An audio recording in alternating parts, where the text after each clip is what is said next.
out to a restaurant. We're gonna change an evaporator coil on a makeup table. I'm getting an early start before they, you know, I gotta get this all done before they're ready to rock and roll this morning. So we're gonna head out there and I'll bring you guys along for the ride and we'll get this evaporator coil changed out. Here from the owner. So I can, gotta go in through the front door to unlock the back. So let's get in here.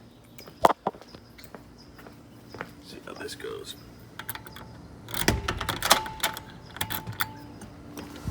Alright.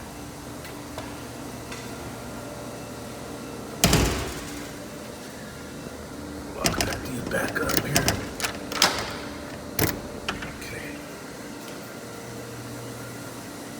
The funny thing is, I don't even know where the light switch is at. This will be hilarious.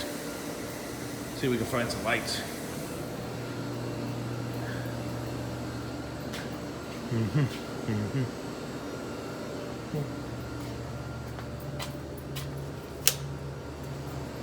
One, that might be enough for me to work. Let's see.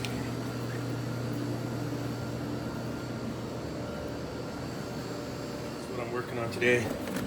It's a true, if I could read the number, oh, it's all not too happening. I'm pretty sure it's a TSSU, 12 ounces, 134A. It's just a little two-door prepper. And she's got a leaky evap coil we're gonna change out. And the coil on these ones are up in there. So, swimming in it. This is swimming in it.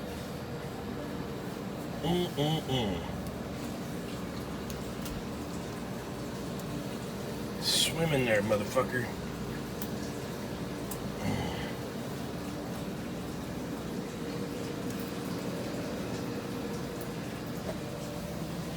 Oh yeah, it's gonna be our home for a little while.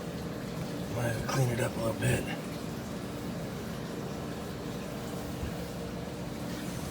I'll go try and find a piece of cardboard to stick in there.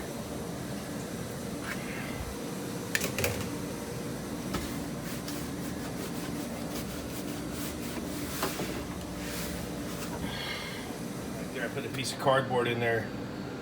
Now I can get up in here and try and get all these silly, trim little plastic screws out of these things to get this cover off. We'll see how that goes. And then I'll tune back in with you guys here in just a sec.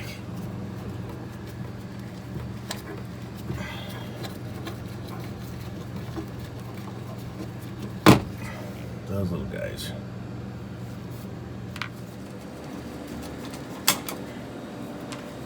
Gotta take this little rail out of the side too, so you got room for the evap cover to come out. And it's still gonna fight you. There. Get that evap cover out and we'll get these disconnected. Coils out. You gotta take the little side strip off right here, which was this piece. Kind of sits on there like that. Screws are from the inside. There's 4 screws on the bottom of this, 2 on each side. And then this whole apparatus is gonna slide out like this. Look how dirty that is. And you got your motor wire going through there.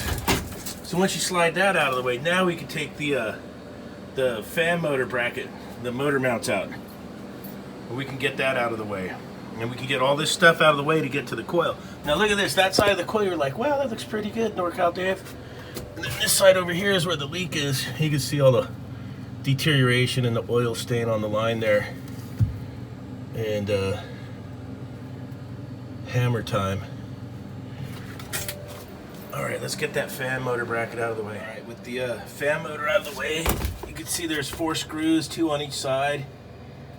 The little 1/4 inchers. We'll get those out and then we can start manipulating this evaporator coil out of there.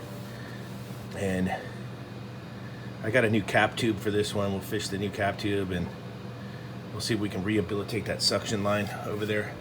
See how much of it we need to cut out.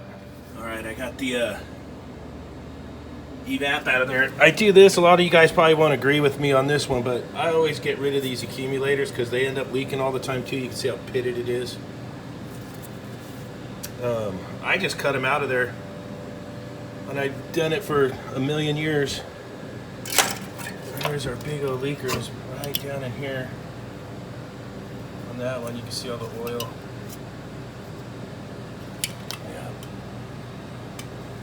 So I just cut that out, got the cap tube out of there, and then we will get this.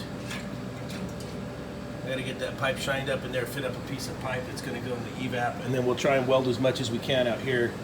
So hopefully all I got left back up there will probably be like either an elbow or a coupling or something like that. That salt shaker right there to wrap my cap tube around to get it all nice and round.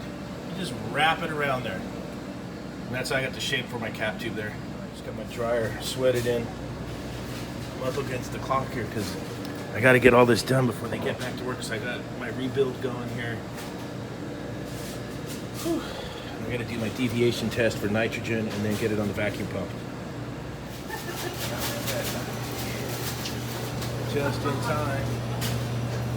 Looks about perfect to me. 12 ounces of 134A. So it looks like she's back together. Done at 7:48. I was on a timeline there because these guys wanted to get back to work. I'm gonna do my paperwork right now, and yeah, my water bottle right there. Had to get that done so these guys could get cracking. So 7:48. They're gonna load the case right now. I smell like a 1,000-year-old piece of salami. Funky smell. You guys know the smell that work on this stuff. It's in your hair and everywhere. And let's get the printer loaded up so we can make them an invoice.